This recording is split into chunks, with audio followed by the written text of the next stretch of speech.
Graça e paz a todos. É com muita alegria que eu me dirijo a todos os nossos queridos irmãos, amigos, pessoas que assistem o canal A Voz da Bíblia Sagrada, para dizer que hoje nós estamos trazendo a 7ª lição do Apocalipse. Quero pedir encarecidamente a você, inscreva-se em nosso canal. Nós, para mantermos o canal, precisamos ter, claro, pessoas que assistam o canal. Então, nós queremos que você se inscreva justamente porque isso ajuda muito para que o canal vivo, se mantenha no ar. Também hoje nós estamos trazendo a 7ª lição do Apocalipse. Se você quiser acompanhar todo esse ensinamento que nós estamos dando, você pode baixar, inclusive, no seu computador, desde a primeira lição até essa e as próximas que virão, e assim você estará entendendo melhor o Apocalipse. Hoje vai ser muito bom porque eu vou trazer apenas 5 versículos. Temos pressa, precisamos analisar realmente versículo por versículo, é o que eu vou fazer em cada lição. E hoje nós vamos entrar diretamente em toda essa simbologia do Apocalipse.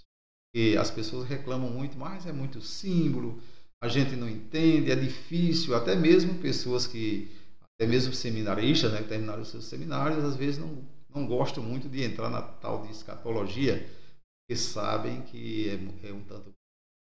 Gente, Apocalipse não é um enigma, não é uma coisa encoberta. Saiba disso.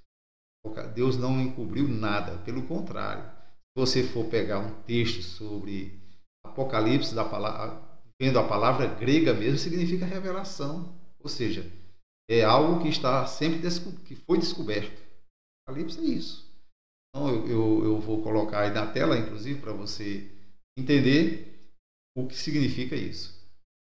Olha aí, coloquei aí exatamente sobre essa questão do Apocalipse. O Apocalipse, tanto no clássico, no grego clássico, como em qualquer outro tipo de grego, ele significa sempre revelação, é literalmente uma descoberta. Então, Deus não ia fazer isso para deixar encoberto. Não surtiria o efeito que Deus queria que surtisse. Então, eu entendo que o Apocalipse foi bastante entendido pelos nossos irmãos da época de João, da igreja daquela época. Não por todos, mas por bastante irmãos foi entendido de João até hoje, com certeza será entendido também de hoje até a vida de Jesus. Agora, para isso, é preciso que as pessoas gastem tempo com estudo do livro, com pesquisa e não desistem. Tem pessoas que dizem, eu não entendo o Apocalipse. O cara pegou no livro, deu uma lida, quando viu um monte de símbolo, de imagem e tal, caiu fora e não voltou mais. Não vai entender nunca o Apocalipse. Agora, se você procurar ler com cuidado, procurar também, às vezes você não entende alguma coisa, procura quem sabe mais do que você. Eu faço isso. Eu não sou o dono do conhecimento, de jeito nenhum. Pelo contrário, quando eu não entendo, eu procuro um teólogo, amigo meu, e a gente vai tirando as dúvidas, certo? Uma coisa que eu quero aconselhar você é nunca coloque o teólogo na frente da Bíblia, ou seja, acima da Bíblia. Sempre a revelação da Bíblia está acima do teólogo, certo? Quando um teólogo ele começa a achar coisa que não bate com a Bíblia, desiste. A Bíblia está sempre à frente, acima do teólogo.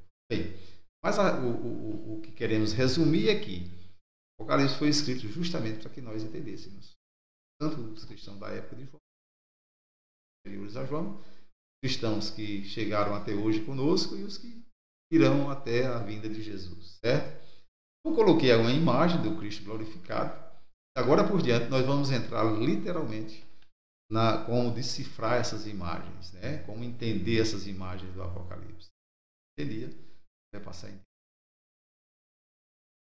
Eu vou colocar o texto aí para nós lermos juntos, Você pode até acompanhar pela sua Bíblia, pode ser que sua Bíblia tenha uma linguagem diferente, mas vai ser palavras sinônimas que no final o significado é o mesmo. João diz assim: e voltei-me para ver quem falava comigo, e ao voltar-me vi 7 candeeiros de ouro. E no meio dos candeeiros um semelhante a filho de homem, vestido de alá, cingido à altura do peito, com um cinto de ouro. E a sua cabeça, cabelos eram brancos, como a lã, branca, e os seus olhos como chama de fogo. E os seus pés semelhantes a latão reluzente, que foi refinado, uma fornalha. E a sua voz como voz de muitas águas. Tinha ele na sua destra 7 estrelas, e da sua boca saía uma aguda espada de 2 gumes.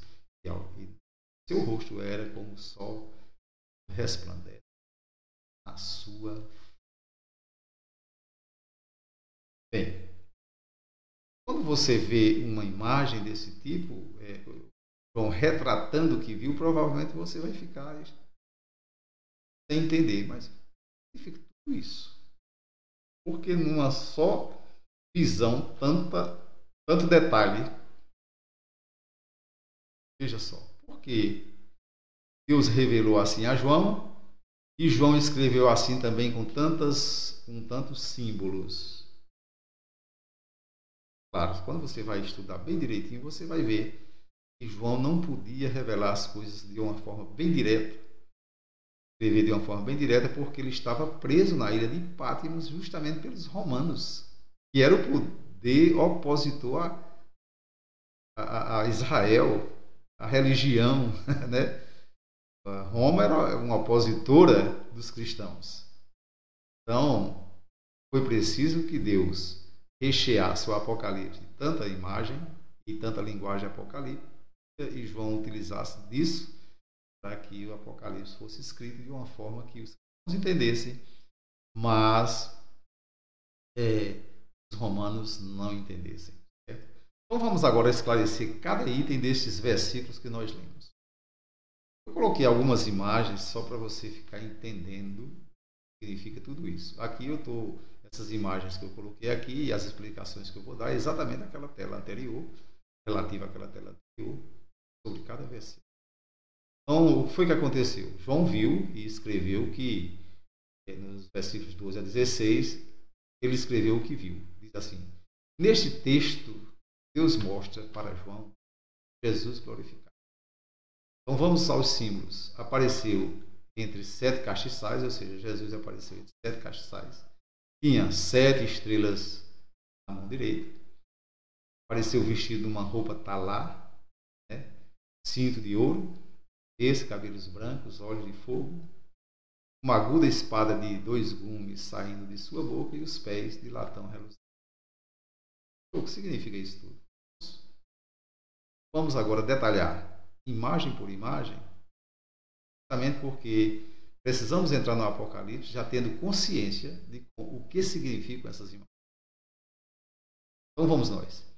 Jesus apareceu entre 7 castiçais. Ele mesmo explica lá na frente no Apocalipse que os 7 castiçais, então esse eu vou ver se eu consigo passar o mouse aqui, não vai ver aí, mas eu vou passar o mouse aqui, eu não sei se vai aparecer, mas aonde está a imagem de Jesus tem 7 castiçais, candeeiros, né? Estão brilhando ao redor de Jesus. Esses 7 castiçais são as 7 igrejas da Ásia Menor, para as quais eram dirigidas as cartas que nós vamos ler no livro e também todo o conteúdo do livro. Ah, mas por que o Senhor não dirigiu para os demais cristãos das igrejas? Aquelas igrejas eram representativas, eu já disse isso, de todas as igrejas, tanto da época como as que vieram até hoje e as que continuarão existindo até a vinda de Jesus. Então, ele apareceu no meio de 7 igrejas. Na mão direita, ele tinha 7 estrelas, e ele mesmo explicou no Apocalipse, o próprio Deus, que essas 7 estrelas eram os 7 anjos, ou seja, os 7 líderes principais daquelas igrejas.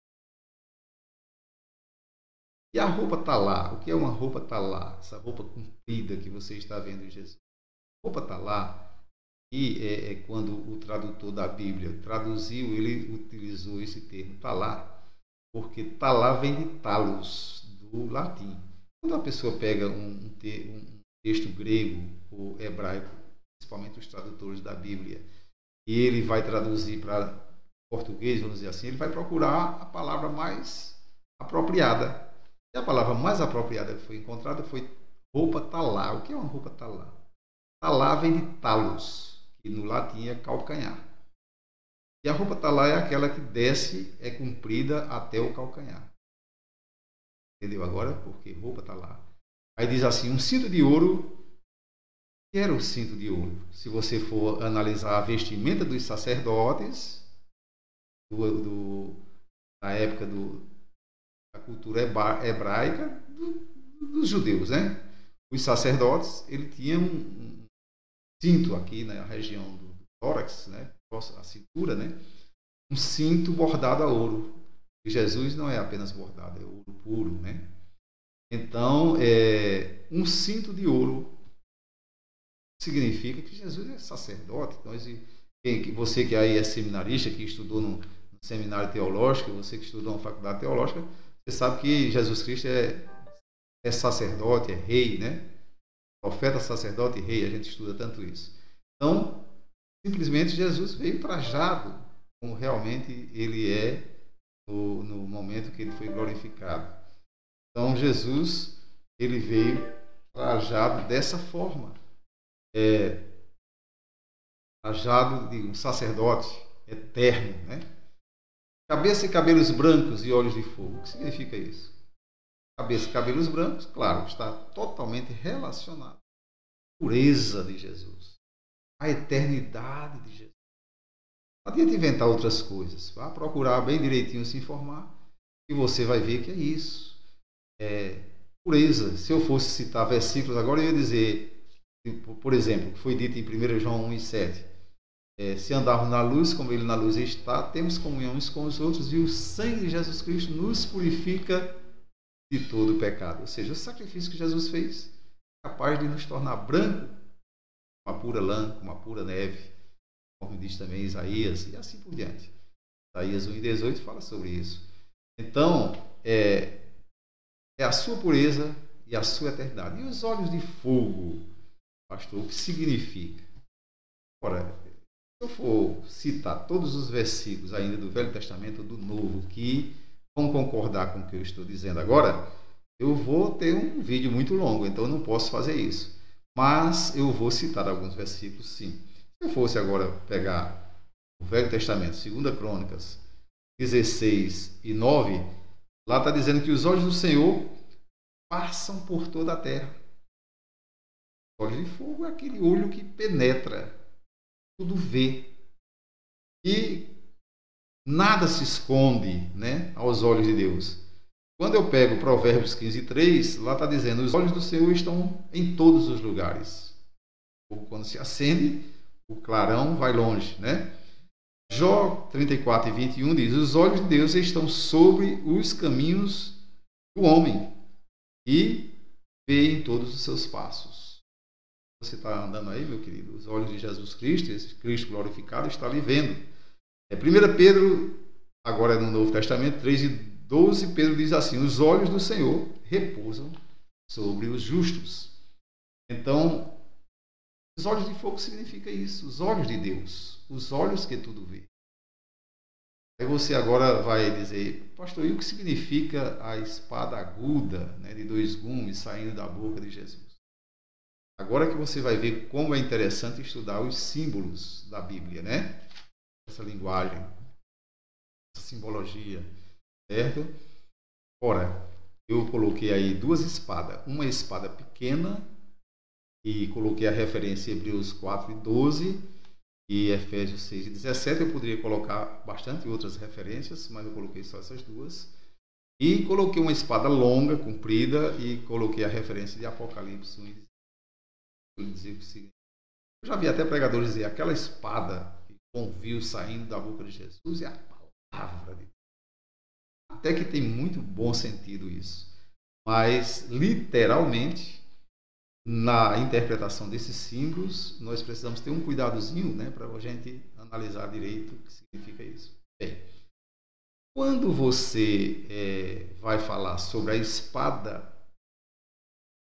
afiada de 2 gumes, né, que é a palavra de Deus, o termo grego utilizado, por isso que é bom você retroagir para esse termo, para esse texto, ele é macaira.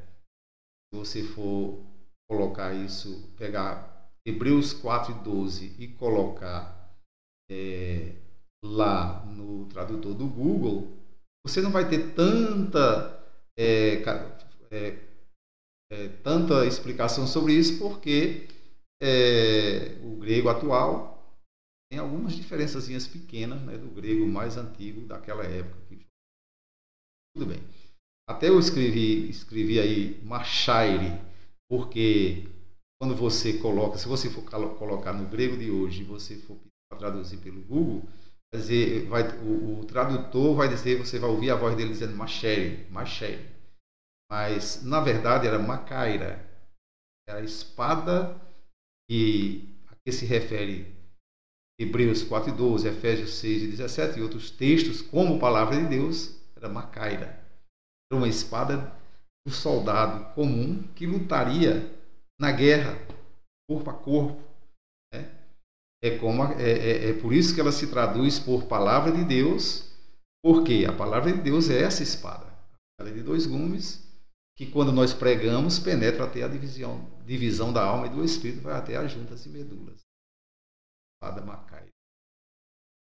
Mas quando você vai para Apocalipse, o termo que é usado ali em Apocalipse 1:16 é ronfaia. O que era uma ronfaia?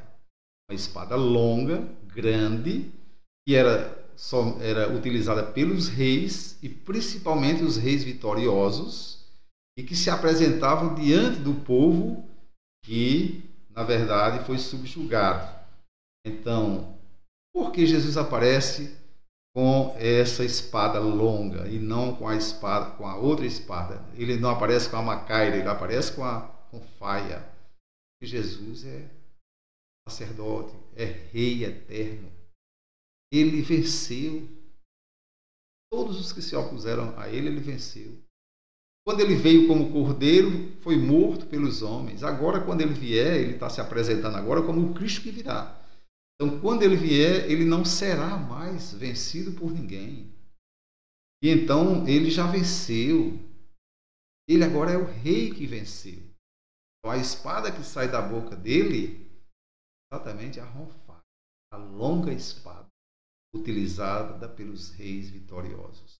Deu para você entender agora? Então, baseado nisso aí, você vai ver que realmente é bom estudar os símbolos do Apocalipse, não é uma coisa tão difícil. Aí vem os pés de latão, que é para a gente concluir a lição de hoje. O que significa os pés de latão? Reluzente, purificado na fornalha. Esse Cristo, ele veio, pisou aqui nessa fornalha dos pecados, purificou realmente os seus pés, que se transformou em latão reluzente. E o latão reluzente também era utilizado em diversas peças para subjugar o inimigo, como às vezes até mesmo braceletes para os guerreiros e tantas outras coisas. É claro que a gente não pode aprofundar muito nisso aí, senão o vídeo fica muito longo. Mas significa que o vencedor, o rei que veio com os pés de latão reluzente, ele esmaga debaixo dos seus pés todos os seus inimigos. Não é como ele veio quando cordeiro. Quando ele veio como cordeiro, ele foi morto pelos homens.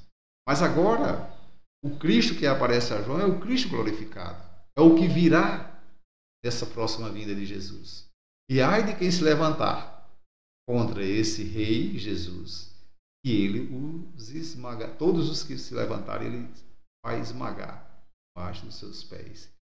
Tão fortes, latão reluzente. Não adianta inventar outras coisas. Estes são os símbolos que significam esse texto que nós lemos do Apocalipse, certo? Então, Deus abençoe. Esta foi a nossa lição número 7. Não se esqueça, inscreva-se em nosso canal. Eu não tenho dúvida que quando terminarmos todos esses estudos, até chegarmos no último versículo de Apocalipse, você vai estar muito feliz, tanto durante o estudo como no final dele, porque conhecerá melhor o Apocalipse. Deus abençoe. Até a próxima. Inscreva-se no canal. Fim da nossa lição. Amém? Deus abençoe a todos.